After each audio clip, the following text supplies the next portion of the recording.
Hey everyone, before we get started, make sure to subscribe. Stories like this deserve to be heard. I never told my wife that I was the anonymous investor holding $10 billion worth of shares in her company. Not once. Maybe it was fear or pride or some quiet need to see her succeed on her own. But standing in the penthouse overlooking the city that had become ours, our city, she liked to say, I felt the weight of that secret like a stone in my chest. Her laughter floated from the living room, sharp and warm at once. Emma, she was radiant, the kind of woman who could bend a room to her smile. And I loved her. I really did. But lately, love had started to feel like a transaction, a ledger I couldn't balance. Her phone was always buzzing, her eyes lighting up at messages I never got to read. She'd laugh and lean close to the screen, murmuring things I wasn't supposed to hear. That morning, she had kissed me as I left for the office, a trace of lipstick on my collar. She thought it playful. I thought of the other man, the one she met for a business coffee every Tuesday, as she said, her voice like silk hiding steel. And maybe it was paranoia, or maybe it was instinct, but something in her movements, the subtle shift in her scent when she was texting, felt like a betrayal I couldn't yet name. I poured myself a drink and stared out over the skyline. The city was alive with lights, cars like glowing veins. I imagined the billions I had invested anonymously, the leverage I held, the unspoken power between us. She didn't know.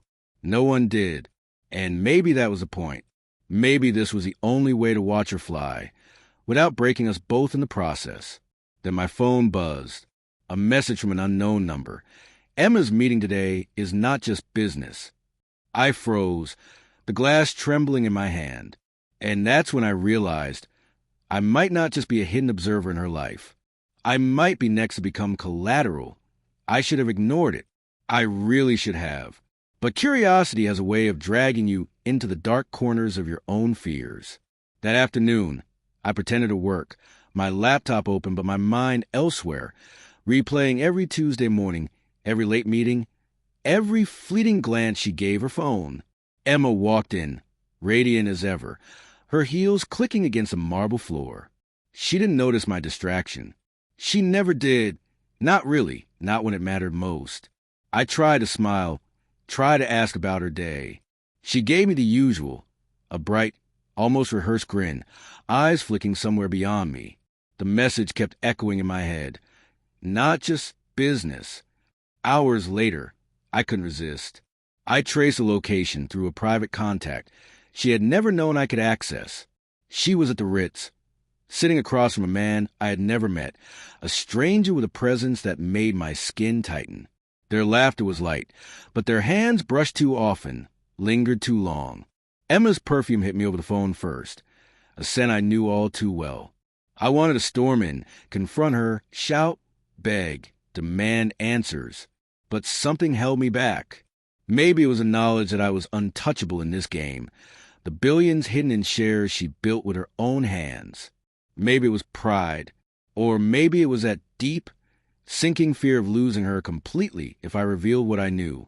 That night, she came home smiling, holding a small velvet box. "Guess what?" she said, eyes sparkling. "We might finally be taking the company public. Investors are interested in—" I cut her off, voice calm but firm. "Emma, who are you with today?" She froze, eyes darting. It's nothing, really. Just some new partner.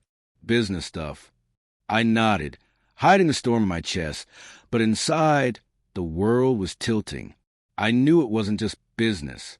I knew enough to realize that the woman I trusted loved was slipping away in ways I hadn't accounted for. Then my phone buzzed again. Another anonymous tip. She knows about the shares. She's planning to use them. I felt the floor drop beneath me. I wasn't just watching her anymore. I was in danger of losing everything. Her, my secret, my control.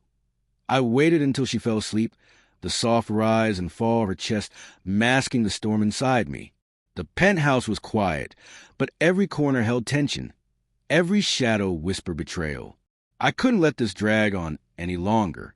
I opened my laptop, accessed accounts, and verified it. She had somehow discovered a portion of my shares, enough to influence decisions, enough to tip the scales. Morning came, gray and heavy, and she was in the kitchen, humming as if nothing had happened. I stood in the doorway, silent. She glanced up, saw me, and smiled, an unknowing smile. Morning, love. Coffee. I shook my head. We need to talk. Her smile faltered. About what? I didn't waste words. I laid it all out. The billions in shares I kept secret, the anonymous investments, my reason for staying hidden. Her eyes widened, disbelief mixing with something else. Fear, guilt, maybe even shame. Why? Why didn't you tell me? She whispered, voice cracking. Because I wanted to watch you succeed on your own.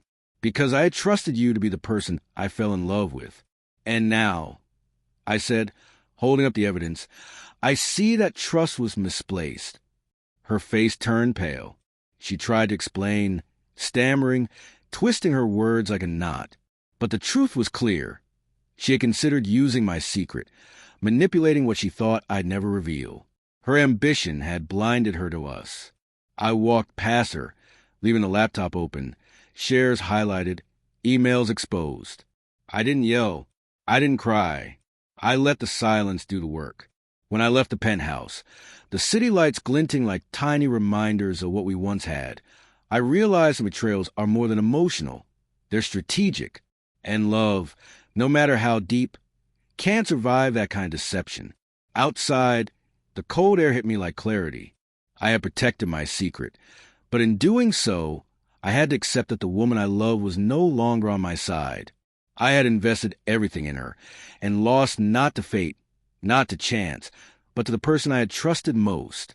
And as I walked away from the life we built, I understood, sometimes the deepest heartbreak isn't about losing someone. It's about realizing the person you loved was never really yours.